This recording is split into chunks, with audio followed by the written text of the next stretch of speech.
Now I'm here with the director of the Recreation Department, Scott Reid, and he's going to talk us through and give us a tour of all the updates in the Rec Center. First place to look is right where we are, which is the front lobby. We closed for 3 weeks and reopened with some additional flooring, which you can see here.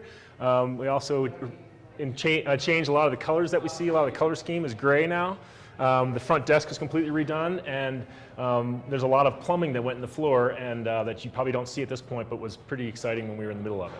And what have been people's reactions as they're walking in for the first time now? I think they like the new look. It's a little more clean. It's a little less dated, perhaps, and I think people mostly are happy to be back working out. We are open and not 100% finished with the lobby per se, but we are fully functional and everyone can come in and get their workout in. I think that's the biggest piece that people like. So, wonderful. Yeah. This is the new Avalanche physical therapy space where we have converted the old Barely Big space into our physical therapy operation, and again 90% finished here, open for operations, open for business at this point. You can see new colors, new location, new flooring. We'll be doing new windows shortly, and a new location in the front of the Rec Center. So Scott, where are we now? We are in the 3rd floor of the Rec Center. This is known as the penthouse. This is where all of our heating and cooling systems are, and in the last month or so, we've replaced essentially every unit in here. And so this is the new and cleaned up and more efficient look that will serve our facility better. We'll get better heating and cooling throughout the facility in very smaller spaces now. And more energy efficient? Much more energy efficient, and will save the town a lot of money over time. Wonderful. And now we're on the roof. Why are we on the roof, Scott?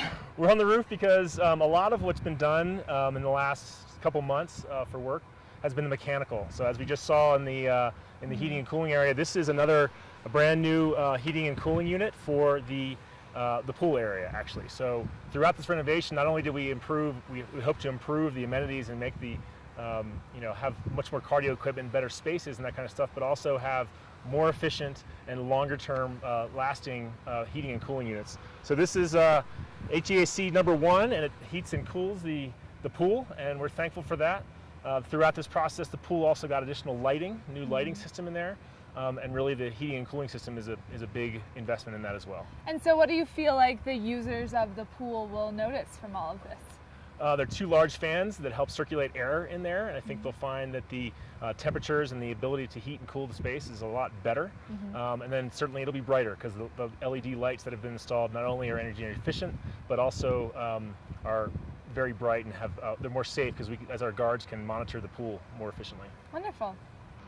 A couple things to see in the view here. One is in the foreground on the roof. We do have an active solar panel system up here that captures sunlight and returns it to the grid, and also provides for our buildings to be more sustainable. In the background there, you can see the tennis facility that's coming together. We have 3 of the walls essentially put together. That'll be the new tennis center. They'll serve 2 indoor courts. Just beyond that, you can sort of see before the homes down there, 3 additional outdoor courts are being covered right now and surfaced for a tennis surface. And that work will hopefully be finished in the next month and a half. So personally, for my own sake, I am very excited about this space. Maybe tell us a little bit of what's going on. I know there's some construction in the background and all of that. This is a turf gym, so this will be an indoor sort of multi-purpose space with a fake grass floor. So that'll be used for all sorts of team sports and training, kind of almost anything you can do in here, maybe except play basketball. So that'll free up the basketball court for basketball uses. Behind us we have some changing rooms, bathrooms, an elevator, and then kind of behind the camera here we've got a functional fitness or TRX room, if you will. We have the weight training over here. Upstairs is the cardio deck plus a spin studio. There'll be a stretch space above us as well, and then additional bathrooms upstairs behind us. Wonderful. So, I cannot wait for it to open. Yep, it's coming together. So there's the tour. What is next on the timeline, Scott? Well, we have a lot more work to do, obviously, based on where we just were in the construction zone. But we have 1 additional full facility closure, which is the weekend of October 28th through the 31st. It'll be a 4-day closure where we're going to be closing and having to tear out ceilings and do some additional plumbing work. So after that, we don't anticipate any future closures. We are going to open sections as they're constructed. The tennis center is expected towards the end of November. The cardio space is in December. And then the full project, including the children's wing and the new administrative space and a number of other things that we haven't covered today, are expected to be done in April of 2018. Wonderful. Thank you.